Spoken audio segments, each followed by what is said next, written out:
दोस्तों, इस वीडियो में हम बात करेंगे बॉलीवुड की एक ऐसी फिल्म के बारे में जिसमें शायद हमें पहली बार सरोगेसी जैसे सब्जेक्ट के ऊपर कहानी दिखाई गई, जो कि उस समय के हिसाब से काफ़ी कंट्रोवर्शियल था। ये वो समय था जिस टाइम पर लोग शायद इसके बारे में बहुत ज़्यादा जानते भी नहीं थे और इस टाइप के सब्जेक्ट के ऊपर बात करना तो बिल्कुल भी पसंद नहीं करते थे। ये बात है अर्ली 2000 यानी सन 2001 की, जब ये फिल्म रिलीज हुई थी। और शायद आप में से भी बहुत सारे लोगों ने सरोगेसी जैसे वर्ड को भी इसी फिल्म में पहली बार सुना होगा। हालांकि आगे चलकर धीरे धीरे लोग इन सारी चीज़ों के बारे में बात करने लगे और शायद हाल ही में आपने सरोगेसी जैसे सब्जेक्ट के ऊपर बनी कृति सेनन की एक फिल्म मिमी भी देखी होगी, जिसमें भी हमें कुछ ऐसा ही दिखाया जाता है। फिल्म चोरी चोरी चुपके चुपके इसकी बहुत ही अलग थीम के अलावा इसके बेहतरीन गानों के लिए भी याद की जाती है, जो गाने सन 2001 में बहुत ज़्यादा पॉपुलर हुए थे और हर कहीं पर आसानी से सुने जा सकते थे। जैसे इसके म्यूजिक एल्बम के पॉपुलर गानों में देखने वालों ने क्या क्या नहीं देखा होगा, दीवाना है ये मन, मेहंदी मेहंदी, दीवानी दीवानी, नंबर 1 पंजाबी, दुल्हन घर आई और इसका टाइटल सॉन्ग चोरी चोरी चुपके चुपके जैसे बेहतरीन गाने सुनने के लिए मिले। इन गानों के अलावा भी फिल्म का एक और बेहतरीन गाना था जो कि इसके ऑडियो कैसेट में तो सुनने के लिए मिला, लेकिन ये गाना ओरिजिनल फिल्म में नहीं रखा गया था। ये गाना था लव यू बोलो, जो कि आज भी ऑडियो फॉर्मेट में अवेलेबल है। आप चाहें तो इसको सुन सकते हैं। इस गाने की लिंक मैं यहाँ पर नीचे डिस्क्रिप्शन बॉक्स में दे दूंगा। इस बेहतरीन मेलोडियस म्यूजिक एल्बम को कंपोज किया था अनु मलिक ने और लिरिक्स लिखे थे समीर ने। एक्चुअली फिल्म का म्यूजिक एल्बम सन 2000 में ही रिलीज कर दिया गया था, जहां पर इसकी लगभग 20 लाख से ज़्यादा कॉपी सेल की गई थी और ये उस साल का 6वें नंबर पर सबसे ज़्यादा बिकने वाला म्यूजिक एल्बम साबित हुआ था। इसमें हमें सलमान खान, रानी मुखर्जी और प्रीति जिंटा की बेहतरीन केमिस्ट्री देखने के लिए मिली। एक्चुअली लोगों ने इसके पहले भी इन तीनों को एक साथ फिल्म हर दिल जो प्यार करेगा में देखा था, जहां पर भी सलमान खान, प्रीति जिंटा और रानी मुखर्जी की ये ऑन स्क्रीन केमिस्ट्री लोगों को बहुत ज़्यादा पसंद आई थी। लेकिन इंटरेस्टिंग बात यह है कि फिल्म हर दिल जो प्यार करेगा के पहले ही इन तीनों को फिल्म चोरी चोरी चुपके के लिए साइन किया गया था।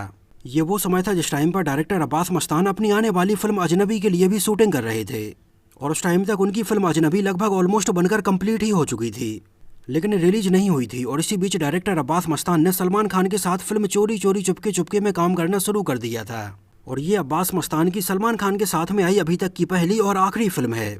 सन 2000 के स्टार्टिंग में फिल्म की शूटिंग शुरू हुई और ये 2000 के लास्ट में बनकर कंप्लीट हो गई और पहले फिल्म को दिसंबर सन 2001 में ही रिलीज किया जाना था। लेकिन उस टाइम पर फिल्म को लेकर एक बहुत बड़ी कंट्रोवर्सी सामने आई, जब मुंबई पुलिस ने फिल्म के प्रोड्यूसर नजीम रिजवी को गिरफ्तार कर लिया और फिल्म चोरी चोरी चुपके चुपके के सारे प्रिंट को सीज करके इसको कोर्ट में भेज दिया गया। एक्चुअली उस टाइम पर फिल्म चोरी चोरी चुपके चुपके को लेकर मुंबई पुलिस ने मनी लॉन्ड्रिंग के पुख्ता सबूत दिए। मुंबई पुलिस ने उस टाइम पर इस बात के भी पुख्ता सबूत कोर्ट में पेश किए कि इसमें अंडरवर्ल्ड डॉन पैसा लगा रहे हैं। एक्चुअली उस टाइम पर मुंबई अंडरवर्ल्ड की नज़र बॉलीवुड फिल्मों के ऊपर बहुत ज़्यादा होती थी और ये अंडरवर्ल्ड के लोग उस टाइम पर फिल्मों में पैसा लगा के प्रॉफिट कमाते थे। उस टाइम पर बॉलीवुड प्रोड्यूसर्स से और एक्टर और एक्ट्रेस से बहुत ज़्यादा एक्सटॉर्शन की भी मांग की जाती थी। मुंबई पुलिस ने उस टाइम पर फिल्म चोरी चोरी चुपके चुपके के प्रोड्यूसर नजीम रिजवी के साथ ही साथ मुंबई के एक बहुत ही बड़े हीरो के व्यापारी भरत शाह को भी गिरफ्तार किया, जो उस टाइम पर फिल्म चोरी चोरी चुपके चुपके के लिए फाइनेंशियर के तौर पर जुड़े हुए थे। मुंबई पुलिस ने उस टाइम पर कोर्ट में कहा कि छोटा शकील ने फिल्म में पैसे लगाए हैं। कोर्ट ने उस टाइम पर फिल्म चोरी चोरी चुपके चुपके के सारे प्रिंट को जब्त कर लिया और भरत शाह और नजीम रिजवी को जेल में डाल दिया। और उस टाइम पर फिल्म चोरी चोरी चुपके चुपके को लेकर हुई इस कंट्रोवर्सी को लेकर बहुत सारी खबरें मीडिया में सामने आईं, जहां पर एक बार के लिए तो ऐसा लगा कि शायद ये फिल्म काफ़ी लंबे समय के लिए डिले हो जाएगी और रिलीज ही ना हो पाए। लेकिन बाद में फिल्म के प्रोड्यूसर इस बात के लिए तैयार हो गए कि फिल्म का जो भी प्रॉफिट होगा वो महाराष्ट्र गवर्नमेंट को जाएगा और इसी शर्त के ऊपर फिल्म चोरी चोरी चुपके चुपके को फाइनली 9 मार्च सन 2001 को रिलीज किया गया। और जिस टाइम पर यह फिल्म सिनेमा घरों में रिलीज हुई उस टाइम पर भी फिल्म के प्रोड्यूसर और फाइनेंशियर दोनों ही जेल में थे। फिल्म चोरी चोरी चुपके चुपके की ओपनिंग क्रेडिट में भी मुंबई क्राइम ब्रांच को और कोर्ट को थैंक्स बोला गया। उस टाइम पर फिल्म चोरी चोरी चुपके चुपके को लेकर हुई इस कंट्रोवर्सी की वजह से ये फिल्म लोगों की नज़र में आ गई, जिसकी वजह से फिल्म को बहुत सारे डिस्ट्रीब्यूटर्स ने खरीद लिया था और फिल्म रिलीज होने के पहले ही इसके लगभग 325 प्रिंट बेच दिए गए थे। लेकिन फाइनली ये फिल्म 295 स्क्रीन्स पर ही रिलीज हो पाई थी, जहां पर फिल्म का बजट लगभग 13 करोड़ रुपए के आसपास रखा गया था और इंडिया में इसने लगभग 18 करोड़ रुपए से ज़्यादा का कलेक्शन किया और टोटल वर्ल्ड वाइड में इसने लगभग 37 करोड़ रुपए से ज़्यादा का कलेक्शन किया और ये उस टाइम पर एक सेमी हिट फिल्म साबित हुई। फिल्म चोरी चोरी चुपके चुपके को देखने के लिए लगभग 1 करोड़ 19 लाख लोग सिनेमा घरों में आए थे और ये फिल्म सन 2001 में बॉक्स ऑफिस पर पैसे कमाने के मामले में 7वें नंबर पर रही थी। एक्चुअली सन 2001 ऐसा समय था जिस टाइम पर बॉलीवुड में एक के बाद एक बहुत सारी ब्लॉकबस्टर फिल्में रिलीज हुई थीं और सन 2001 में आई इन फिल्मों की गिनती आज भी बॉलीवुड की कल्ट फिल्मों में की जाती है। इस साल की सबसे ज़्यादा पैसे कमाने वाली फिल्म थी गदर एक प्रेम कथा, दूसरे नंबर पर थी कभी खुशी कभी गम, तीसरे नंबर पर थी लगान, चौथे नंबर पर थी इंडियन, पांचवें नंबर पर थी दिल चाहता है, छठवें नंबर पर थी जोड़ी नंबर 1 और सातवें नंबर पर थी चोरी चोरी चुपके चुपके। लेकिन उस टाइम पर फिल्म चोरी चोरी चुपके चुपके से होने वाले प्रॉफिट का एक बहुत बड़ा हिस्सा महाराष्ट्र गवर्नमेंट को गया था। उस टाइम पर सलमान खान को फिल्म के लिए लगभग 1.5 करोड़ रुपए में साइन किया गया था। रानी मुखर्जी को इसके लिए लगभग 24 लाख रुपए और प्रीति जिंटा को इसके लिए लगभग 25 लाख रुपए दिए गए थे। बात करें अगर फिल्म की कहानी की तो इसको नीरज वोरा और जावेद सिद्दीकी ने लिखा था, जहां पर सरोगेसी जैसे सब्जेक्ट को प्रोस्टिट्यूट से जोड़कर दिखाया गया, जिसको लेकर काफ़ी कंट्रोवर्सी भी सामने आई। लेकिन प्रीति जिंटा की एक्टिंग और उनकी परफॉर्मेंस की लोगों ने काफ़ी तारीफ की। एक्चुअली फिल्म के बहुत सारे सीन सन 1990 में आई एक American romantic comedy film pretty women से एज इट इज कॉपी किए गए थे। जैसे कि फिल्म में दिखाए गए प्रीति जिंटा वाले वो सारे सीन जिनमें Preity Zinta high profile society में जाने के बाद शॉपिंग करने के लिए जाती हैं तो वहाँ से उन्हें भगा दिया जाता है। टेबल कुर्सी पर बैठकर अच्छे से उनसे खाना खाते नहीं बनता है तो वहाँ पर भी उनका मजाक बनाया जाता है।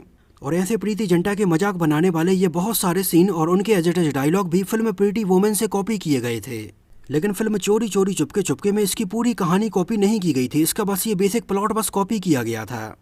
इसके अलावा फिल्म चोरी चोरी चुपके चुपके का बाकी का पूरा प्लॉट और इसके बहुत सारे सीन सन 1983 में आई बॉलीवुड फिल्म दूसरी दुल्हन से कॉपी किए गए थे, जिसमें शबाना आजमी, शर्मिला टैगोर और विक्टर बनर्जी हमें नजर आए थे। इसमें भी हमें एक ऐसे ही कपल विक्टर बनर्जी और शर्मिला टैगोर की कहानी दिखाई जाती है जिनको भी बच्चे नहीं होते हैं और बाद में वो बच्चा पाने के लिए एक प्रोस्टिट्यूट शबाना आजमी को हायर करते हैं। फिल्म चोरी चोरी चुपके चुपके की थीम भी बिल्कुल यही थी और इसमें हमें फिल्म दूसरी दुल्हन के बहुत सारे सीन देखने के लिए भी मिलते हैं। फिल्म में प्रीति जिंटा ने जिस तरह से ये प्रोस्टिट्यूट वाला किरदार निभाया इसके लिए उनकी बहुत ज़्यादा तारीफ की गई। लेकिन एक्चुअली पहले फिल्म में प्रीति जिंटा की जगह पर करीना कपूर को साइन किया गया था, जिन्होंने उस टाइम पर फिल्म चोरी चोरी चुपके चुपके के लिए लगभग 24 दिनों तक फिल्म की शूटिंग भी की थी। लेकिन उस टाइम पर करीना कपूर को लगा कि शायद अपने कैरियर के स्टार्टिंग में ही इतना अलग किरदार निभाने की वजह से आगे चलकर ऐसा ना हो कि उन्हें फिल्मों में अच्छे किरदार मिलना ही बंद हो जाएं। इस वजह से करीना कपूर ने इसको बीच में ही छोड़ दिया था और बाद में इस किरदार के लिए ऐश्वर्या राय, बिपाशा बसु, तब्बू और सुष्मिता सेन को भी अप्रोच किया गया, लेकिन कोई भी इसको करने के लिए तैयार नहीं हुआ। एक टाइम पर अमीषा पटेल को भी इसके लिए अप्रोच किया गया, लेकिन वो उस टाइम पर फिल्म कहूँ ना प्यार है की शूटिंग कर रही थीं। इस वजह से वो इसमें काम नहीं कर पाई थीं और फाइनली इसके लिए प्रीति जिंटा को साइन किया गया, जो फिल्म में इतने अलग तरह के किरदार को निभाने के लिए तुरंत तैयार हो गई। एक्चुअली प्रीति जिंटा ने अपने करियर में काफ़ी चैलेंजिंग रोल निभाए हैं और फिल्म चोरी चोरी चुपके चुपके के पहले भी वो हमें फिल्म क्या कहना में प्री मैरिटल प्रेगनेंसी जैसे बहुत ही अलग तरह की कहानी वाली फिल्म में हमें नजर आ चुकी थी। प्रीति जिंटा ने उस टाइम पर फिल्म चोरी चोरी चुपके चुपके में अपने इस किरदार को तैयार करने के लिए बहुत सारी रियल प्रोस्टिट्यूट से जाकर मिली, उनके कपड़े पहनने के तरीके, उनके बात करने के तरीके को नोटिस किया और कई दिनों तक प्रीति जिंटा ने मुंबई के रेड लाइट एरिया में जाकर और नाइट क्लब में जाकर अपने इस किरदार को तैयार किया था। इसके अलावा रानी मुखर्जी के किरदार के लिए भी उनके पहले शिल्पा शेट्टी और ईशा देओल को अप्रोच किया गया था, लेकिन बाद में रानी मुखर्जी को इसके लिए फाइनल किया गया था।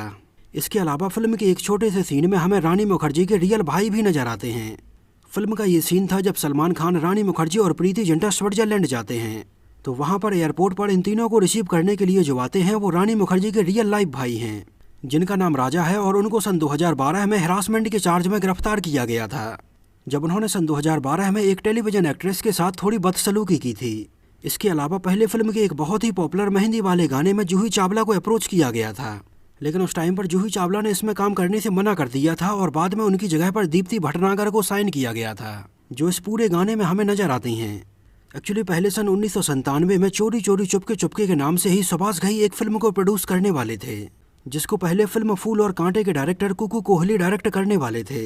लेकिन सन 1995 में सुभाष घई के द्वारा प्रोड्यूस की गई फिल्म त्रिमूर्ति इतनी बुरी तरह से फ्लॉप हुई, जिसके बारे में ऐसा कोई सोच भी नहीं सकता था। एक्चुअली ये ऐसी पहली फिल्म थी जिसको सुभाष घई ने केवल प्रोड्यूस किया था, डायरेक्ट नहीं किया था।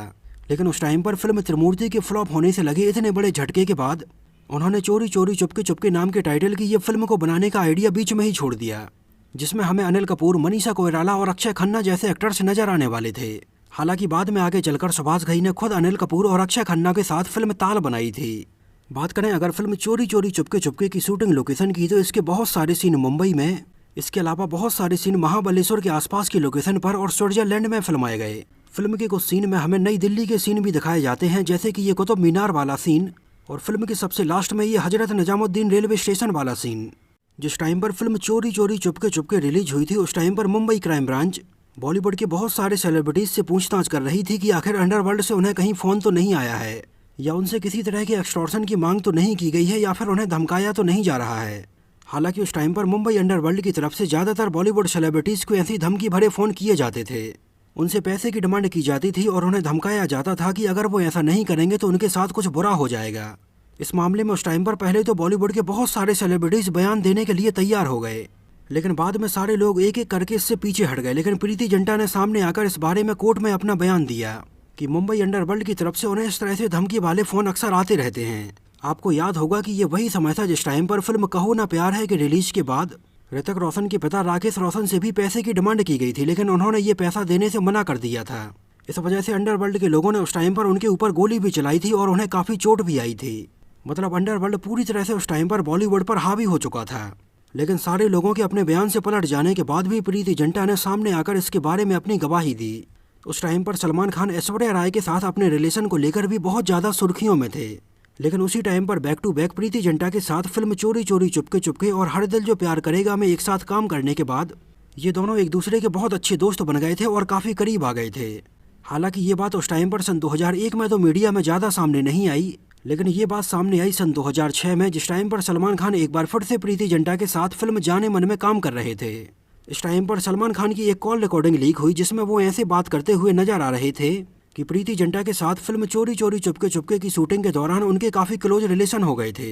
इसी टाइम पर प्रीति जिंटा के बाथरूम में नहाने वाली एक क्लिप भी वायरल हुई थी। हालांकि इन सारी चीज़ों को लेकर प्रीति जिंटा ने कोर्ट का दरवाज़ा खटखटाया और इन सारी बातों को क्लियर किया, जहां पर यह पाया गया कि सलमान खान की ये कॉल रिकॉर्डिंग है ये बिल्कुल झूठी है और प्रीति जिंटा के नहाने वाला ये बाथरूम क्लिप जो लीक हुई थी वो भी एकदम झूठी है।